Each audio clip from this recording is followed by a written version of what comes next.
ไอคิวฮูบอฮานท่านน่ะเป็นนี้บุญคุณเฮาคันโตเข้ามาเฮ็ดเวียกอยู่ฮานนี้คืออีได้เงินดีคันหานี้เป็นนี้บุญคุณโตก็ช่วยเฮาเข้าไปเฮ็ดเวียกอยู่หันในหันใดจูซอนออกมานี่แป๊บนึงเด้อมาห้าตายได้กินฟรีอีกละหมาให้ได้ก็บ่เคยจ่ายเงินยาหนิวอย่าว่าเข้า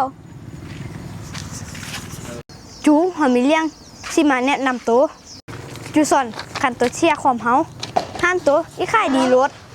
ตัวไรบักฮันออกแล้วเอาไอคิวเข้ามาเห็นไอคิวตัวหูบ่ฮันจูซอนที่เปิดปัจจุบันนี้ย้อนเฮาเอาเงินให้จูซอนยืมจูซอนจึงเปิดฮันได้บ๊อบบี้เฮาไล่นิวออกไปบ่ได้ดอกเพราะว่านิวเฮ็ดเวียกนำเฮาตั้งแต่เริ่มต้นพุ่นแล้วมามื้อนี้ตัวอีกินยังบ่และคันมื้อนี้ตัวบ่ได้มากินข้าวค่ะสันเฮาขอตัวไปเฮ็ดเวียกก่อนใช่บ๊อบบี้ตัวว่าตัวมีบุญคุณกับจูซอนแต่จูซอนเฮ็ดคือบ่เห็นหัวตัวเลย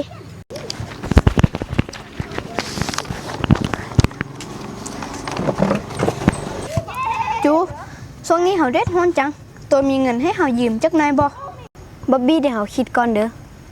บ่ว่าจะค่าน้ำค่าฟืนค่าไฟค่าแรงงานพอ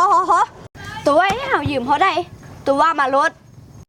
บ๊อบบี้ซึ่งได้เฮาก็อยู่นำกัน2คนแล้วหาสิเว้าซะเฮาเคยยืมเงินโตก็แฮ่แต่ว่าเฮาก็คืนโตไปแต่ปีกายนี้แล้ว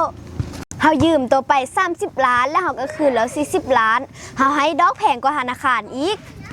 เงินนี้ให้ยืมเขาเอิ้นว่าหุ้นส่วน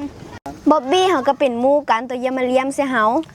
เงินยืมก็ส่วนเงินยืมเงินลงทุนก็ส่วนเงินลงทุนมันบ่ได้เกี่ยวกันดอกเบี้ยเฮาก็ให้โตมักสูงๆแล้วตัวเหี่ยวยังอีกพอ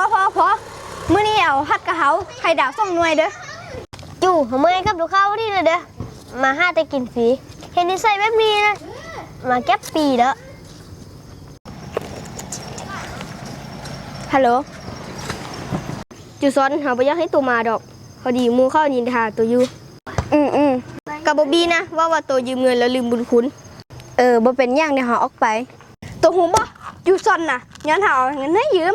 จึงได้เปิดร้านในปัจจุบันนี้คันจูซอนบ่มีเงินเฮาช่วยจูซอนสิบ่มีฮอดร้านในปัจจุบันนี้เดี๋ยวนี้ได้ดีแล้วลืมบุญคุณบ่คิดเห็นตอนคู่เขามายืมเงินเฮาแด้เอ้าจูซอนคือเป็นแบบนี้นะจูซอนคือเอาเปรียบหมู่ซะนี่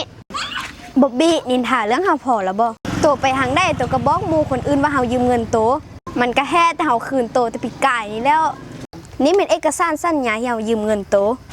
เฮายืมเงินโต30ล้านแล้วเฮาก็คืนให้แล้ว40ล้านเฮาให้ดอกเบี้ยโตตั้ง10ล้านพุ่นแมนบ๊อบบี้ตัวคือเลี้ยมใส่หมู่ก็ดอกจูซอนก็เป็นหมู่ตัวกูยืมเงินซำนี้ตัวก็เอาดอกเบี้ยตั้ง10ล้านพุ่นติตัวยังเห็นจูซอนเป็นหมู่อยู่บ่แล้วก็ตลอด1ปีที่ผ่านมาตัวไปกินอาหารหานเฮาตัวก็บ่เคยจ่ายบ๊อบบี้ตัวนี้คือเฮ็ดแบบนี้ใส่หมู่ตัวเองล่ะไปทุกคนไปกินอาหารอยู่ห้างจูซอนไปเอาคนก็มาจ่ายอาหารก่อนไปเบิ่งแล้วให้จ่าย